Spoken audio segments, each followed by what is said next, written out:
बिस्मिल्लाहिर्रहमानिर्रहीम। अस्सलामुअलैकुम वरहमतुल्लाहि वबरकातुहू। क्या आपके और आपकी बीवी के दरमियान मोहब्बत कम हो गई है? क्या घर में सुकून की जगह लड़ाइयाँ बढ़ रही हैं?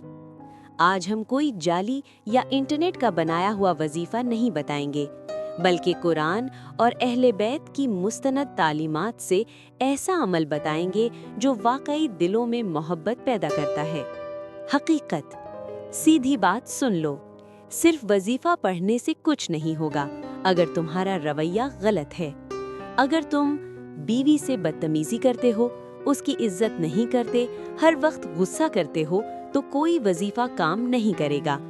इस्लाम में मोहब्बत का असल राज अखलाक है, ना कि सिर्फ अल्फाज।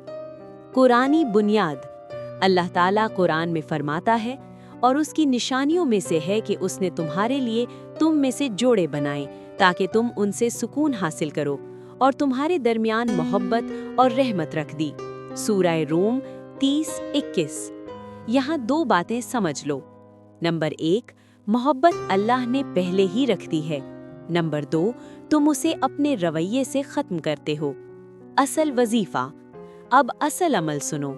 नंबर 1, वजीफ़ा सूरह फुरकान 25-74। रब्बना हबलना मिन अज़वाजना व ज़ुर्रियातिना कुर्रता आयुनिन। तरीका, हर नमाज के बाद 11 मरतबा पढ़ो। दिल से दुआ करो कि अल्लाह तुम्हारे और तुम्हारी बीवी के दरमियान मोहब्बत पैदा करे। अहादीस, शिया कुतुब से इमाम जाफ़र सादिक अलैहिस्सलाम फरमाते हैं कि जो शख्स अपने अहले खाना के साथ अच्छे अखलाक से पेश आता है, अल्लाह उसकी रिज़्क़ और मोहब्बत में इजाफ़ा करता है। अल-काफ़ी, शेख कुलैनी।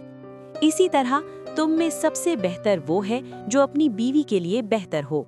बिहारुल अनवार, अल्लामा मजलिसी। कड़वी हकीकत। अब असल मसला सुनो।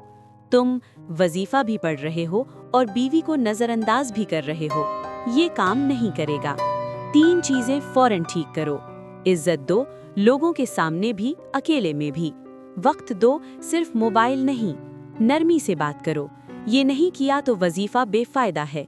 अगर वाकई रिजल्ट चाहते हो तो वजीफा और अच्छा अखलाक, वजीफा और छोटी खुशियाँ, तोहफा तारीफ, वजीफा और गैर ज़रूरी बहस खत्म, ये 3 चीज़ें मिलकर रिश्ता बदल देती हैं। याद रखो, मोहब्बत ज़बरदस्ती नहीं होती, मोहब्बत बनाई जाती है अखलाक और दुआ से।